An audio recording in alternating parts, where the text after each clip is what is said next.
अजीब है ना, लेकिन सच में राधा की बहू मीता को एक ऐसी ही चोरी की आदत लग गई थी। जहां वो कभी किसी होटल से चम्मच चुरा लेती तो कभी किसी दुकान से टॉफी। शुरू में तो उसकी इस आदत को कोई पकड़ नहीं पाया, लेकिन जब ये आदत बढ़ गई तो एक दिन मेरे पास कितना अच्छा कलेक्शन है चोरी के सामान का। ये ताज का चम्मच और ये देवरानी का चश्मा। इनकी जेब से पैसे तो इतने चोरी कर चुकी हूं कि अब तो बोर ही हो गई हूं। पीछे से सास आ जाती है। चोरनी बहू, एक दिन तेरी इस अलमारी का ताला तोड़ दूंगी। अरे माँ जी वाह, ताला तोड़ेंगी आप और चोर कहलाऊंगी मैं। बड़ी आई ताला तोड़ने वाली। सास वहां से चली जाती है, पर बहू के हाथ में सास का हेयर क्लिप था। आई थी सबक सिखाने, मैंने तो उनकी ही हेयर क्लिप चुरा ली। वो हेयर क्लिप जल्दी से अंदर रख लेती है। एक दिन मीता पति के साथ एक शादी में जाती है जहां कई लोग होते हैं। जाती तो बिना शॉल के है, लेकिन आते वक्त उसके हाथ में एक सुंदर सा लाल रंग का शॉल होता है। अरे मीता, ये शॉल किसका है? किसका है मतलब? मेरा ही है। अरे पर जाते वक्त तो नहीं था। अब ना तुम्हारा ध्यान मुझ पर क्यों होगा? शादी को इतने साल जो हो गए हैं। पति कुछ नहीं कहता। दोनों घर आ जाते हैं।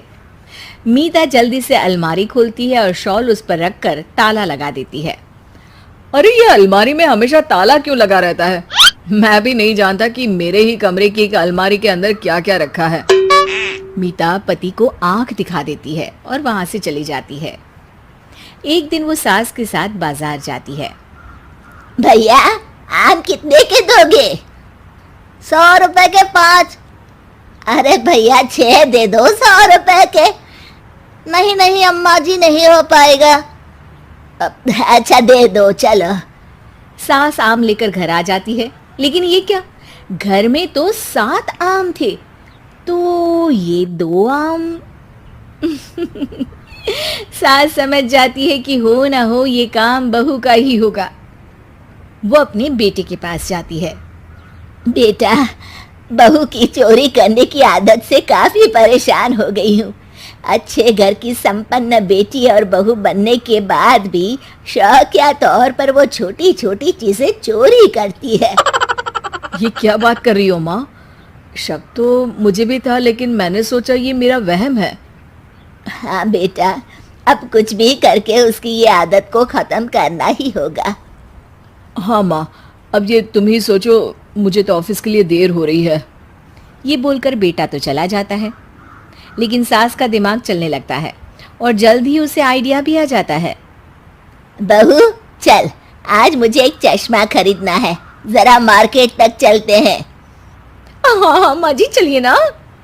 सास उसे लेकर एक चश्मे की दुकान में जाती है। आदत के अनुसार बहू एक चश्मा धीरे से चुराकर अपने पर्स में रख लेती है। दुकान के दरवाजे से बाहर निकलते वक्त, बहन जी आप अपना पर्स चेक कराइए। बहू सक पका जाती है। क्यों? मैं क्यों अपना पर्स दिखाऊं? मैं तो नहीं दिखा रही। ठीक है, फिर मैं पुलिस को बुलाता हूँ। अरे बहू दिखा देना, क्यों जिद कर रही है? कौन सा तूने इन लोगों का कोई चश्मा चुरा लिया है जो डर रही है? बहू धीरे से पर्स खोलती है, जिसमें से वो चोरी का चश्मा निकल जाता है। आपकी बहू चोर है, मैं अभी पुलिस को बुलाता हूँ, इसे सजा मिलेगी। हे भगवान, बहू तू चिंता न कर, मैं ना तुझे खाना देने जेल आ जाया करूंगी। हाँ अरे मम्मी जी ये क्या बोल रही हैं? मैं और जेल? न न न न, एक छोटे से चश्मे की जेल? मैं पैसे दे देती हूँ बस इसके।